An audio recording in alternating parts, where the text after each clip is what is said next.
Disclaimer: this video is for entertainment purposes. It does not have the intention to form spiritual indoctrination.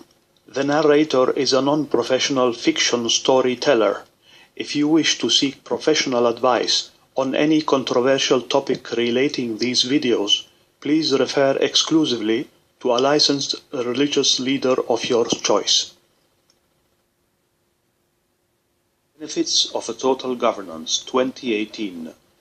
One of the benefits of a total governance is no more wars. There has always been wars in the world because there are competing powers. The West versus the East versus the Far East. The West with three major countries having a devastating particular weapon. The East, one of them does, and the Far East, three countries.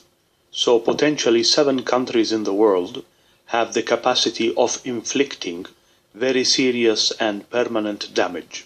So if we eliminate the concept of having West versus East versus Far East, then there will definitely be no more wars, because there will be a centralized governance eventually combating against local rebels around the world.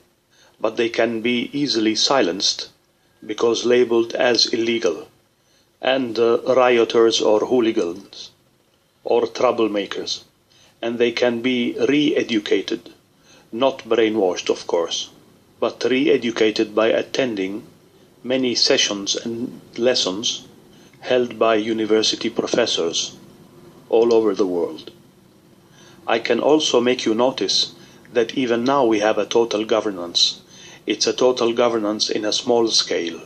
We have the West scale total governance, where there are things you cannot question, like democracy. You have the East, where there are things also you cannot question, and that is the collective power of the state. And then you have the Far East total governance groups, where you also cannot question many things. So we already have a total governance now, but it is in a small and useless scale, and it creates conflicts in the world. There are many conflicts because there are many small total governances. And the interesting part in these small governances is that each one of them does not have life-threatening powers, intrinsic and internal, and is perfectly functioning. So for example, the West, yes, they have conflicts between them, but they are marginal conflicts, nothing deadly, nothing that can bring the West to its knees from within. The same is the East and Far East. They have regional conflicts, but nothing that could bring them down. So all the different 7 powers have figured out a way to deal with dissent, and can easily be handled through different rules and regulations and legislation. So the West, the East, and the Far East are de facto a small total governance, each one of them. One could argue that there is no total governance in the West, because there is democracy and free elections, but that can also be handled, because the majority prevails rule is very easy to handle. It's all about 50% plus 1, which can be handled by money. Money can buy electoral publicity, can buy spaces in the media. And if your opponents also have the money, then you can resort to the decades' works of spies exposing the so-called skeletons in the cupboard, i.e. scandals or weak points of the political candidates. And if that doesn't work, for example, he or she doesn't have any scandals of the past, then you can manufacture a scandal. Even in the Bible, the psalmist David prayed to God that he would protect him from people who would manufacture lies against him and slander him. So if you cannot buy them with money, and you cannot find skeletons in the cupboard, then you can manufacture some fake news. And this in the West, on the left, on the right, and on the center, can be anywhere. So this example regards the West. The same applies to the East and to the Far East. it's exactly the same. You try to buy, if it doesn't work, then you try to discredit, and if it doesn't work, then you invent something. And out of almost 8 billion people, billion with a B, you can definitely find at least 3 people who will be happy to take money in exchange of false witnessing, of giving a false witness, of fabricating false news, of slandering a person, either on the left or on the right or on the center, either a country of the West or of the East or of the Far East. It's the same old story, the story of the humankind corruption. So to conclude, we already have many total governances, but they are creating conflicts between the others, each one with the other, each one against the other. And it's a very dangerous situation because of the deadly weaponry humankind has developed since World War II. And world wars can be easily triggered by fake news. For example, World War I was also triggered by a fake news. The Archduke Franz Ferdinand of Austria was assassinated in 1914, and the fake news was that it was a Serbian killer. So there you are, World War I. Even in the Bible, in the book of Genesis, chapter 39, from the first verse until the end, you can read how Joseph interacted with Potiphar's wife. Potiphar was a high official of the Pharaoh of Egypt, and he was impressed by Joseph's honesty and intelligence, and he gave him power on all his house, except, of course, his wife. Potiphar's wife molested Joseph, and when she saw that he refused her continuously, she went against him, and she accused him of molesting her. So Joseph ended by losing his job, not only losing his job, but he also ended up in jail for a couple of years. So even the Bible warns us of the dangers of fake news, of falsity.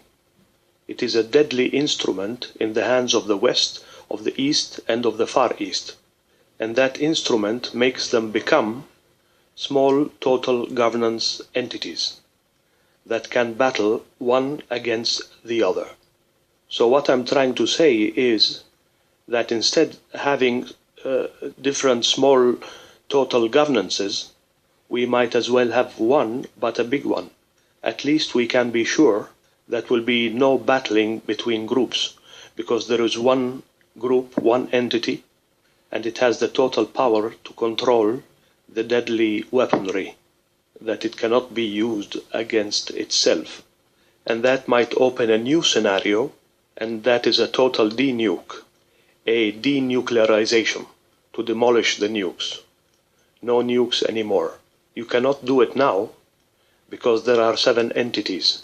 But if there is one entity, one and only entity, then yes, it can be done. Nuclear bombs are useless, are obsolete and dumb, are not at all intelligent, because they are non-discriminatory weaponry. It does not discriminate, which is bad. So, for example, you want to eliminate a government, let's say 1,000 people, you know where they are, you detonate it in that location, you remove 1,000 people, yes, but you remove with them 1,000 times 1,000 people, 1,000,000 people, or more, or a little less. It depends. So they are not intelligent at all and useless. And the world leaders know it. Not to mention the retaliation from the other side. And the double retaliation of allies from one side and the other.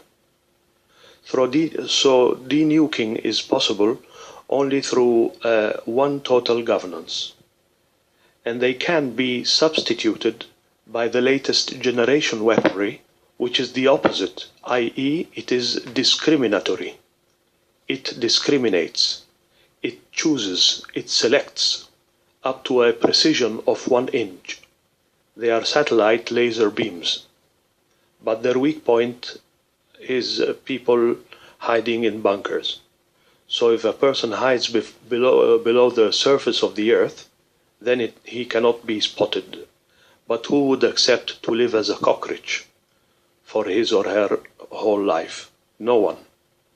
A denuclearization process is an urgent matter, and it can only be implemented through the implementation of a total governance.